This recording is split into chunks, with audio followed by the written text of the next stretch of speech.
Thousands of MAGA faithful turned out over the weekend for Turning Point USA's annual America Fest summit.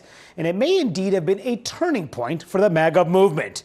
Because while they are united in their loyalty to President Trump, different factions of the coalition were fighting for influence amid a brewing fight on the right over how to handle anti-Semites and conspiracy theorists who consider themselves part of the movement. Vice President Vance tried to bridge those divides in his speech without explicitly condemning anyone on the right. President Trump did not build the greatest coalition in politics by running his supporters through endless, self-defeating purity tests. I didn't bring a list of conservatives to denounce or to deplatform. I know some of you are discouraged by the infighting over any number of issues. Don't be discouraged. Wouldn't you rather lead a movement of free thinkers who sometimes disagree than a bunch of drones who take their orders from George Soros? While Vance did not take a side, two other loud voices in the conservative movement did. The conservative movement is also in danger from charlatans who claim to speak in the name of principle, but actually traffic in conspiracism and dishonesty. If you believe that Hitler was pretty cool, you have no place in the future of the conservative movement. If you call Usha Vance, the second lady of the United States of America, a Jeet, you have no place in the future of the conservative movement.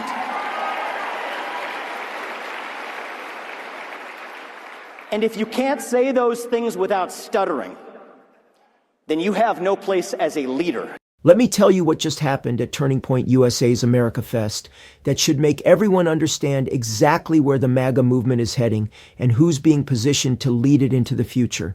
We just watched JD Vance walk into a room full of the conservative faithful and refuse to take a clear stand on some of the most toxic elements infecting his own party. And I'm not talking about minor policy disagreements here. I'm talking about actual Nazis, open anti-Semites, and conspiracy theorists who have wormed their way into the conservative movement and are now demanding equal legitimacy with everyone else. What Vance did at this conference reveals everything about how he plans to position himself for his inevitable 2028 presidential run. And spoiler alert, it's not going to involve actually standing up for anything resembling principle. Before we dive into the specifics of what went down, I want you to understand the context because it matters tremendously. This wasn't just another political conference where people give speeches and shake hands and nothing meaningful happens. This was a deliberate showcase for JD Vance as the heir apparent to Trump's movement. Erica Kirk, the widow of Charlie Kirk, who was assassinated just months ago, literally announced her endorsement of Vance for president in 2028 at this event. Think about that timing. We haven't even hit the 2026 midterms yet, and conservative power brokers are already publicly anointing the next nominee. This is the succession plan being executed in real time. And what we witnessed at America Fest was Vance's audition for that role, his chance to show the base and the donors and the party elites that he can hold together the fractured coalition that Trump built. By the way, I am trying to do my best to gather all the information I can for you and share it with you.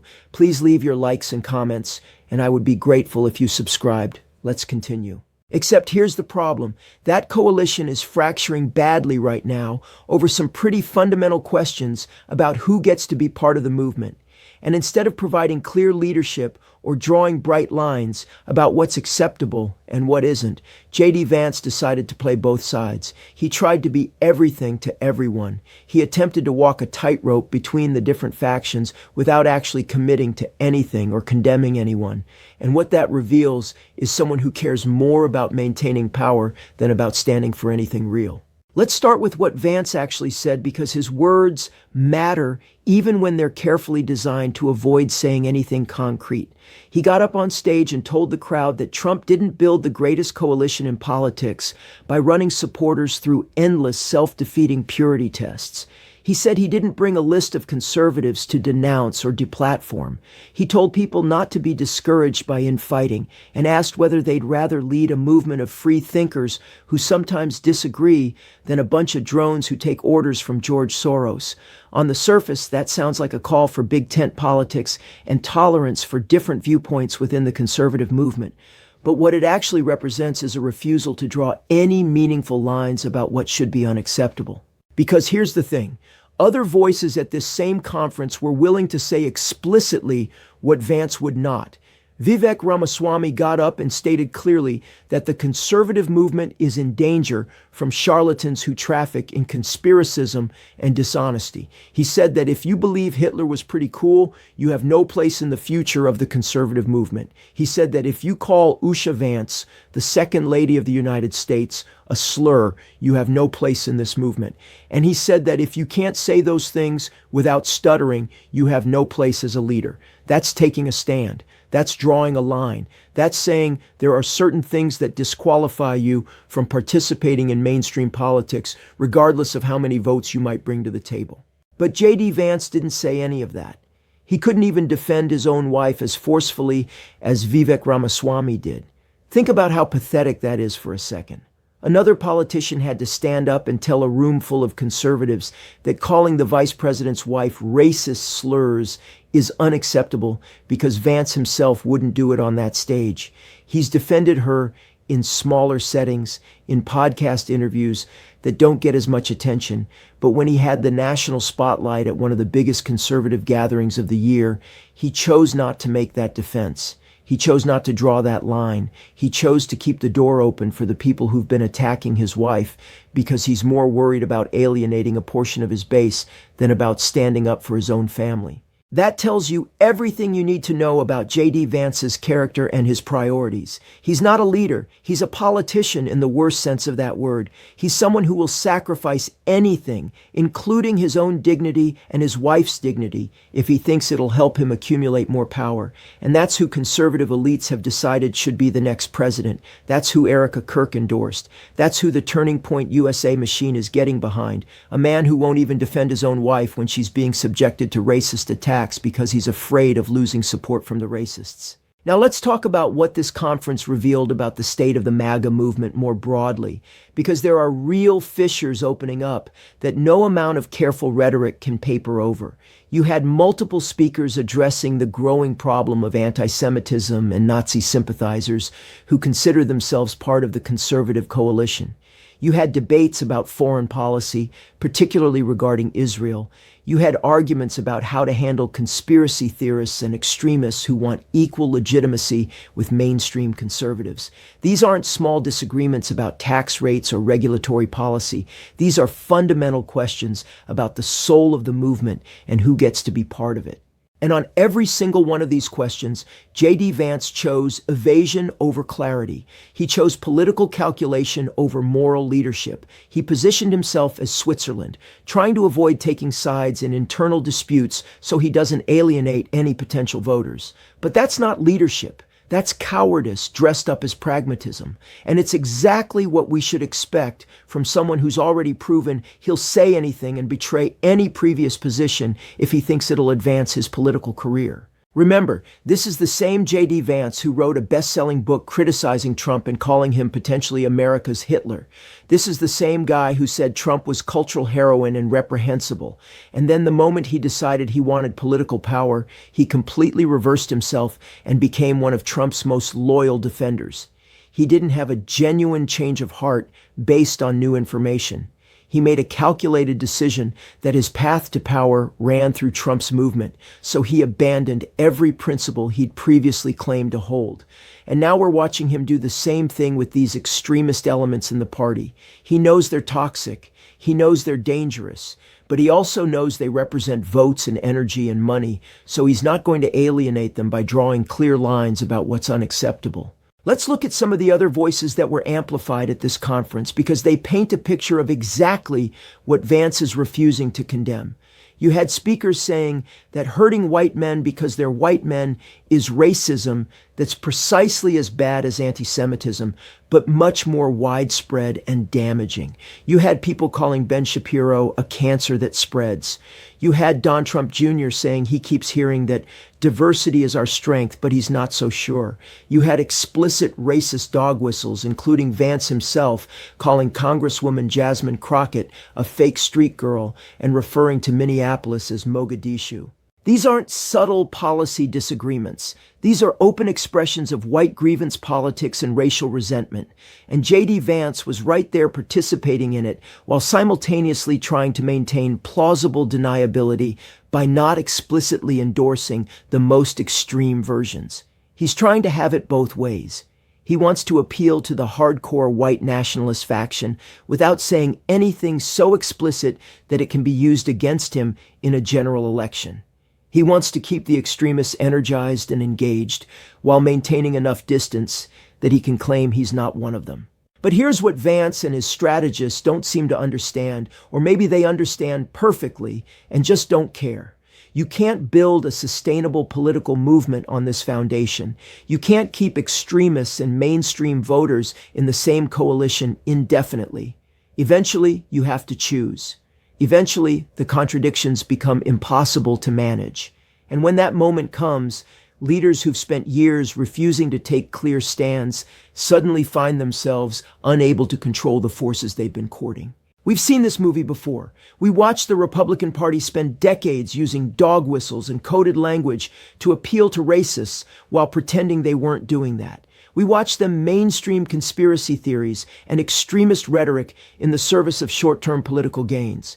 And now they're dealing with the consequences as their party gets taken over by people who don't bother with the dog whistles anymore. They just say the racist stuff out loud. They just embrace the conspiracy theories explicitly. And politicians like JD Vance, who helped create this monster, now find themselves trapped. They can't condemn it without losing their base, but they also can't fully embrace it without becoming completely toxic to everyone else. So, they walk this ridiculous tightrope where they try to signal to both sides that they're on their team without ever actually committing to anything.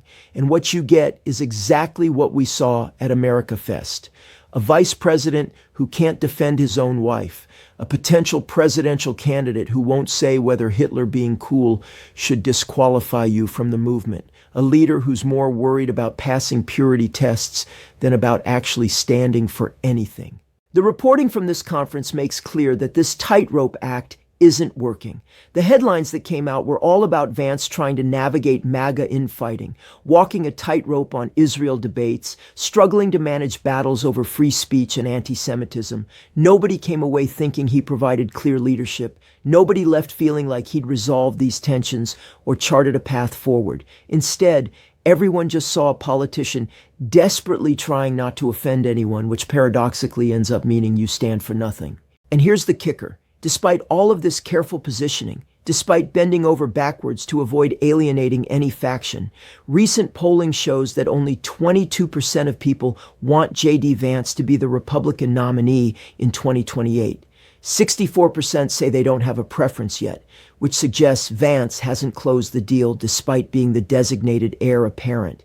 He may have Erica Kirk's endorsement and Turning Point USA's backing and Trump's implicit support, but he doesn't have the enthusiasm of the base locked down. And that's because people can sense when someone is being inauthentic. They can tell when a politician is just saying whatever they think will help them win rather than speaking from genuine conviction. The comparison to what Vivek Ramaswamy said at the same conference is devastating for Vance. Ramaswamy was willing to say clearly and forcefully that Nazi sympathizers have no place in conservatism. He was willing to defend Usha Vance more aggressively than her own husband was. He was willing to call out the charlatans and conspiracy theorists explicitly. And he did all of that while still maintaining his position within the MAGA movement. He didn't have to choose between principle and political viability. He demonstrated that you can draw clear lines about what's unacceptable while still being part of this coalition.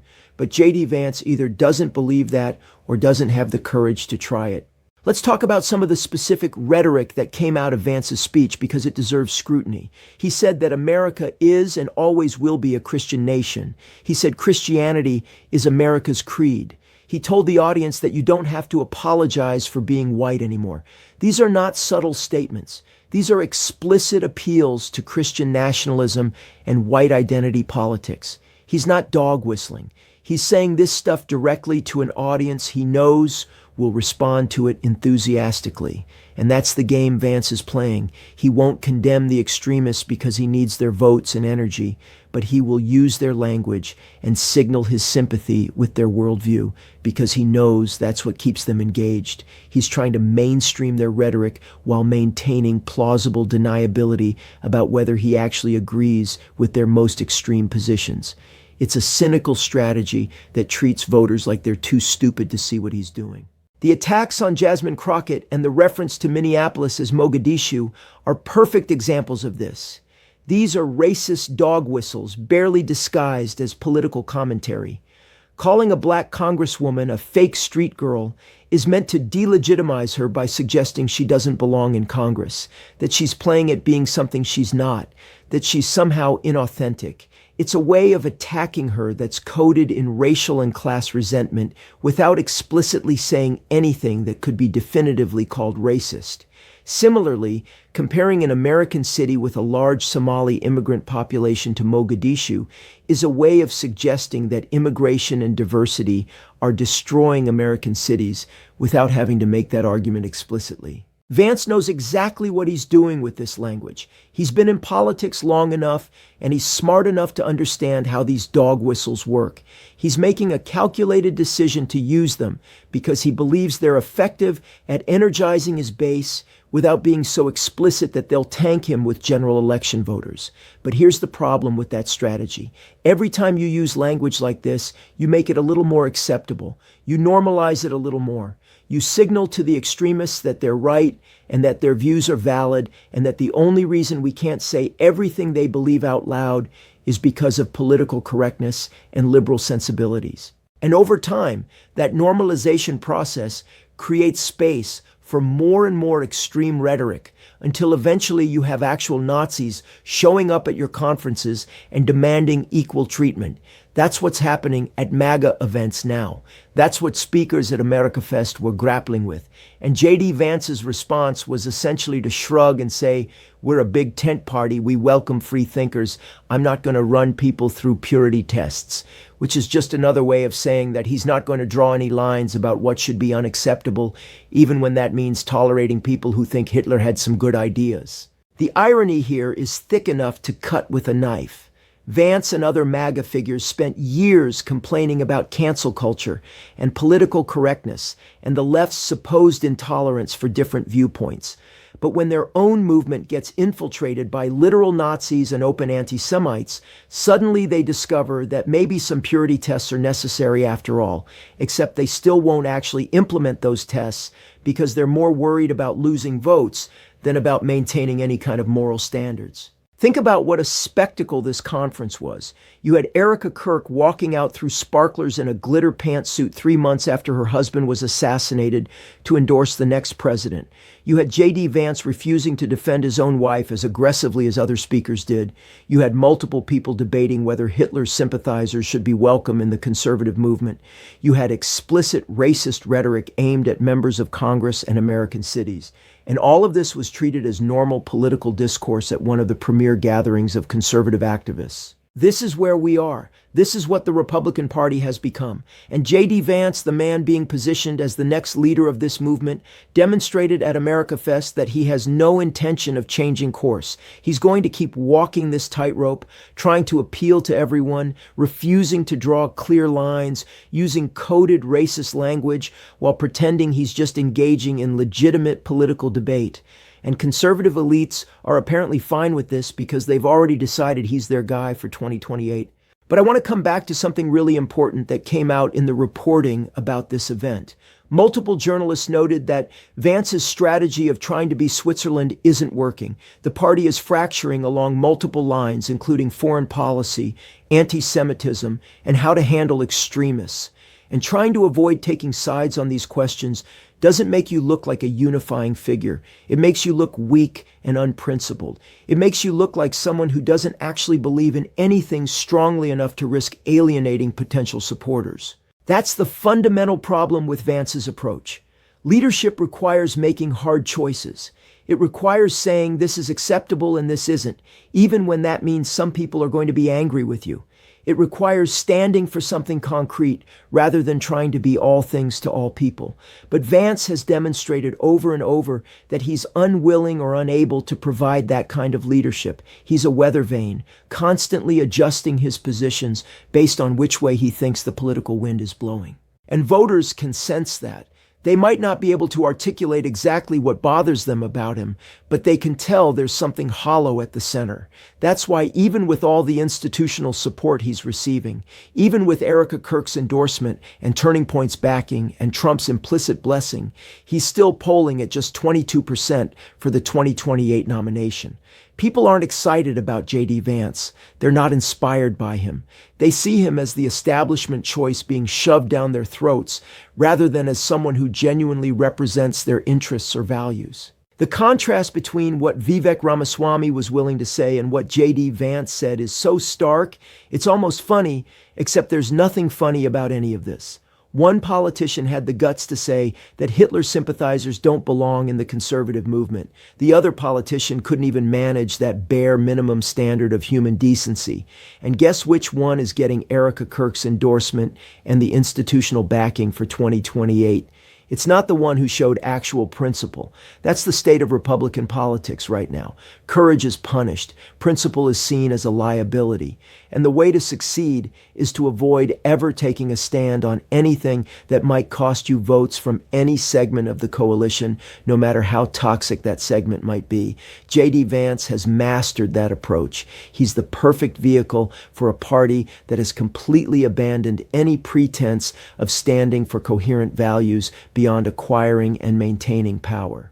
And I'll tell you what I think is going to happen. Vance is probably going to win the Republican nomination in 2028, despite his weak polling numbers right now, because he has institutional support, because Trump will likely endorse him, because the donor class has already decided he's their guy, and because the alternative would require Republican primary voters to reject the chosen successor, which historically they're reluctant to do.